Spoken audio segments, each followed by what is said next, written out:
মাধ্যমিক ভূগোল বিষয়ে এমন কিছু প্রশ্ন তোমাদেরকে আজকের এই ভিডিওতে বলে দেব, যে প্রশ্নগুলো পড়া থাকলে তোমরা পরীক্ষাতে দুর্দান্ত রেজাল্ট করতে পারবে। বিগত কয়েক বছর আমরা সাজেশন তোমাদেরকে দিয়ে আসছি এবং সেই সাজেশন কতটা কমন আসছে তোমরা ভিডিও আকারে সেই সাজেশনগুলো চ্যানেলে রয়েছে, দেখে নিতে পারো। সেই বছরের প্রশ্নপত্রের সাথে মিলিয়ে দেখতে পাবে যে কতটা কমন, প্রায় 100% কমন। ঠিক আছে, তো আজকের এই ভিডিওতে আমরা ভূগোল বিষয়ে 5 মার্কের বড় প্রশ্নের জন্য এমন কিছু প্রশ্ন বলে দেব, যে প্রশ্নগুলি পড়া থাকলে তোমাদের 2027 সালের মাধ্যমিক ভূগোল পরীক্ষাতে দুর্দান্ত রেজাল্ট করতে পারবে। বেশি প্রশ্ন নয়, প্রাকৃতিক ভূগোল থেকে 8-9টি প্রশ্ন বলে দেব, আঞ্চলিক ভূগোল থেকে 7-8টি প্রশ্ন বলে দেব, যাতে এই প্রশ্নগুলি পরীক্ষাতে আসার পর তোমাদের কোনো পয়েন্ট না ছেড়ে যায়, সমস্ত পয়েন্ট গুছিয়ে তোমরা লিখতে পারো। অনেকটা আগে এই প্রশ্নগুলো তোমাদের দেওয়ার একটাই কারণ, টেস্টে তো কমন পাবেই, তোমাদের ফাইনাল পরীক্ষাতে এখান থেকে হুবহু সমস্ত প্রশ্নই কমন থাকবে। হ্যাঁ, 5 মার্কের জন্য প্রাকৃতিক এবং আঞ্চলিক ভূগোল থেকে যে গুরুত্বপূর্ণ প্রশ্নগুলি রয়েছে আমরা পরপর স্ক্রিনে দেখে নেব, তোমরা প্রতিটা প্রশ্ন খুব ভালো করে পড়ে নেবে। চলো দেখে নেওয়া যাক। প্রথমে প্রাকৃতিক ভূগোল থেকে 8-9টি প্রশ্ন দেখে নেব, দেন আমরা আঞ্চলিক ভূগোল থেকে 8টি প্রশ্ন দেখে নেব। দেখে নাও প্রথম প্রশ্ন প্রাকৃতিক ভূগোল থেকে, হিমবাহ ও জলধারার মিলিত কার্যের ফলে গঠিত ভূমিরূপগুলি সম্পর্কে লেখো। ভীষণ ইম্পর্টেন্ট একটি প্রশ্ন, পরীক্ষাতে এসে গেছে এমন একটি প্রশ্ন, খুব ভালো করে পড়বে।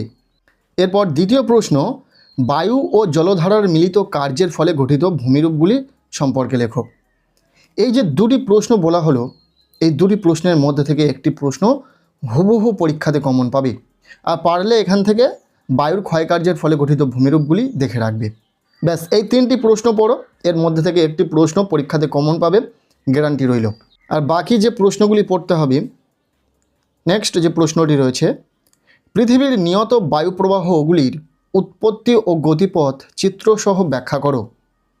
এটিও ভীষণ ইম্পর্টেন্ট। পরের প্রশ্ন, ক্রান্তীয় মৌসুমি, নিরক্ষীয় জলবায়ু এবং ভূমধ্যসাগরীয় জলবায়ুর প্রধান বৈশিষ্ট্যগুলি লেখো।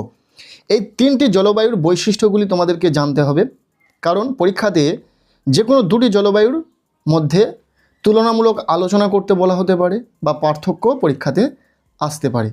কাজেই তোমরা এই 3টি জলবায়ুর বৈশিষ্ট্য দেখে রাখবে, এর মধ্যে যে কোনো দুটি জলবায়ুর তুলনামূলক আলোচনা পরীক্ষাতে আসবে। ঠিক আছে, পরের প্রশ্ন, ক্রান্তীয় ও নাতিশীতোষ্ণ ঘূর্ণবাতের মধ্যে পার্থক্য লেখো। এটিও ভীষণ গুরুত্বপূর্ণ। দেখো, আমরা যে প্রশ্নগুলো বলছি এই প্রশ্নগুলো শুধু টেস্ট নয়, তোমাদের ফাইনাল পরীক্ষার জন্য বলা হচ্ছে। এই প্রশ্নগুলো তোমরা টেস্টে তো কমন পাবে, পাশাপাশি ফাইনালের জন্য 100% কমন থাকবে। আমরা বিগত বছরে যে সাজেশন দিয়েছিলাম সেখান থেকে 100% কমন ছিল। তোমরা যারা বিশ্বাস করছো না, অবশ্যই চ্যানেলে ভিডিও রয়েছে, দেখে নিতে পারো এবং প্রশ্নপত্রের সাথে মিলিয়ে দেখে নিতে পারো। যে কটা প্রশ্ন বলা হয়েছে সব কটি প্রশ্ন পরীক্ষাতে কমন ছিল, 4টের মধ্যে 3টি কমন, 2টি লিখতে হবে, ঠিক এই রকম কমন এসেছিল। ঠিক আছে, তাই বছরের প্রায় শুরুর দিকে তোমাদের এই প্রশ্নগুলো দিয়ে দেওয়া হচ্ছে, যাতে তোমরা সারা বছর এই প্রশ্নগুলো খুব ভালো করে রেডি করতে পারো। এরপর 7 নম্বর প্রশ্ন, মৌসুমি বায়ুর সঙ্গে জেট বায়ু প্রবাহের সম্পর্ক লেখো। এটিও ভীষণ ইম্পর্টেন্ট রয়েছে পরীক্ষার জন্য, খুব ভালো করে পড়বে। এরপর 8 নম্বর প্রশ্ন, বায়ু চাপ বলয়ের সঙ্গে নিয়ত বায়ুর সম্পর্ক লেখো। গুরুত্বপূর্ণ রয়েছে। পরের প্রশ্ন, বিশ্ব উষ্ণায়নের প্রভাব আলোচনা করো। এর ফলাফলটাও দেখে রাখবে, বিশ্ব উষ্ণায়ন পরীক্ষাতে আসে, 2027 সালের মাধ্যমিক পরীক্ষাতে কিন্তু আসার সম্ভাবনা খুব বেশি রয়েছে। ব্যাস, প্রাকৃতিক ভূগোল থেকে প্রশ্ন শেষ। এই 8-9টি প্রশ্ন তোমাদেরকে বললাম, যে প্রশ্নগুলি বললাম খুব ভালো করে তোমরা রেডি করো, টেস্টে তো কমন পাবেই, আর তোমাদের ফাইনাল পরীক্ষাতে এখান থেকে হুবহু কমন পাবে। পরীক্ষাতে প্রাকৃতিক ভূগোল থেকে 4টি প্রশ্ন থাকবে, তোমাদেরকে 2টি প্রশ্নের উত্তর লিখতে হবে। আমরা আশা করব যে এখান থেকেই সেই 2টি প্রশ্ন হুবহু কমন থাকবে। অনেকটা সময় পাচ্ছ, 2027 সালের মাধ্যমিক পরীক্ষা এখন অনেক বাকি। এই সময়টুকু তোমরা কিন্তু এই করা প্রশ্ন পড়লেই কমন পাবে। আমি বলবো না যে শুধুমাত্র এই করে প্রশ্ন পড়ো, তোমরা চাইলে অনেক প্রশ্ন পড়তে পারো। তোমরা যে টিউশন টিচারের কাছে পড়াশোনা করো, তারা যে প্রশ্নগুলো দেবেন সেগুলোও করো, পাশাপাশি এই প্রশ্নগুলো তোমরা খুব ভালো করে রেডি করো। আমরা এতটুকু আশাবাদী যে এই প্রশ্নগুলোর মধ্যে থেকে তোমাদের পরীক্ষাতে প্রশ্ন কমন থাকবে। চলো এরপর দেখে নাও আঞ্চলিক ভূগোল থেকে ঠিক কোন প্রশ্নগুলো আমাদের পড়তে হবে, কোন প্রশ্নগুলো 2027 সালের মাধ্যমিক পরীক্ষাতে আসতে চলেছে। ফার্স্ট নাম্বার 1 যে প্রশ্নটিকে তোমরা খুবই গুরুত্ব দিয়ে পড়বে, ভারতের পূর্ব ও পশ্চিম উপকূলের সমভূমির পার্থক্য লেখো। ভীষণ ইম্পর্টেন্ট, খুবই গুরুত্বপূর্ণ একটি প্রশ্ন, পরীক্ষাতে এসে গেছে এমন একটি প্রশ্ন। এরপর দ্বিতীয় যে প্রশ্নটি তোমরা দেখে রাখবে, একটি চাষের অনুকূল ভৌগোলিক পরিবেশ।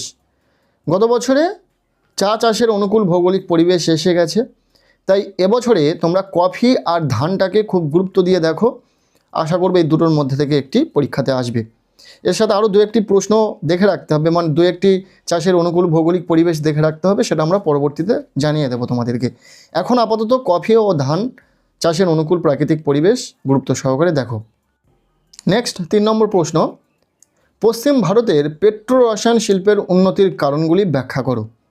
ভীষণ সাজেস্টিভ একটি প্রশ্ন, খুব ভালো করে তোমরা পড়ো, পরীক্ষাতে আসতে চলেছে। এরপর 4 নম্বর প্রশ্ন, ভারতীয় জলবায়ুতে মৌসুমি বায়ুর প্রভাব ও গুরুত্ব আলোচনা করো। এটিও ভীষণ ইম্পর্টেন্ট, পরীক্ষাতে আসার সম্ভাবনা রয়েছে, কাজেই খুব ভালো করে পড়বে, পরীক্ষার জন্য ভীষণ গুরুত্বপূর্ণ। এরপর 5 নম্বর যে প্রশ্নটি রয়েছে, দৈর্ঘ্য বা প্রস্থ বরাবর হিমালয়ের শ্রেণী বিভাগ করো। গুরুত্বপূর্ণ একটি প্রশ্ন, অত্যন্ত গুরুত্ব সহকারে তোমরা দেখে রাখবে প্রশ্নটিকে। এরপর 6 নম্বর প্রশ্ন, পশ্চিম ভারতের কার্পাস বয়ন শিল্পের একদেশীয় ভবনের কারণ কি। যে প্রশ্নগুলি বলা হচ্ছে আঞ্চলিক ভূগোল থেকে, এখান থেকেই প্রশ্ন হুবহু কমন থাকবে, কথাটা মিলিয়ে নিও। টেস্টে তো কমন থাকবেই, পাশাপাশি তোমাদের 2027 সালের মাধ্যমিক ভূগোল পরীক্ষাতে এখান থেকেই হুবহু কমন থাকবে। মাধ্যমিক পরীক্ষাতে আঞ্চলিক ভূগোল থেকে 4টি প্রশ্ন থাকবে, তোমাদেরকে 2টি প্রশ্নের উত্তর লিখতে হবে, প্রশ্নের মান থাকবে 5 নম্বর করে, টোটাল 10। আঞ্চলিক ভূগোল থেকে 10 এবং প্রাকৃতিক ভূগোল থেকে 10। শুধুমাত্র আমরা যে প্রশ্নগুলো বলে দিচ্ছি, এই সাজেস্টিভ প্রশ্নগুলো যদি তোমরা প্র্যাকটিস করতে পারো, খুব ভালো করে পড়ে নিতে পারো, তাহলে আমরা কথা দিচ্ছি যে এখান থেকেই তোমরা 20 নম্বর পাবে। পরীক্ষাতে 20 নম্বর থাকবে বড় প্রশ্ন হিসাবে। বাকি প্রশ্নগুলো তো দেবো, 3 মার্কের জন্য কোন প্রশ্নগুলো পড়তে হবে, 2 মার্কের জন্য কোন প্রশ্নগুলি পড়তে হবে, সেগুলো নিয়ে পরবর্তীতে ভিডিও আসবে। তবে 5 মার্কের জন্য আজকের এই ভিডিওতে বলা প্রশ্নগুলো যদি তুমি পড়ে রাখতে পারো, পরীক্ষাতে হুবহু 20টা নম্বর তোমার কমন থাকবে।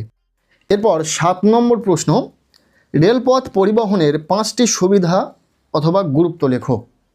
পরীক্ষাতে আসতে পারে, গুরুত্বপূর্ণ একটি প্রশ্ন।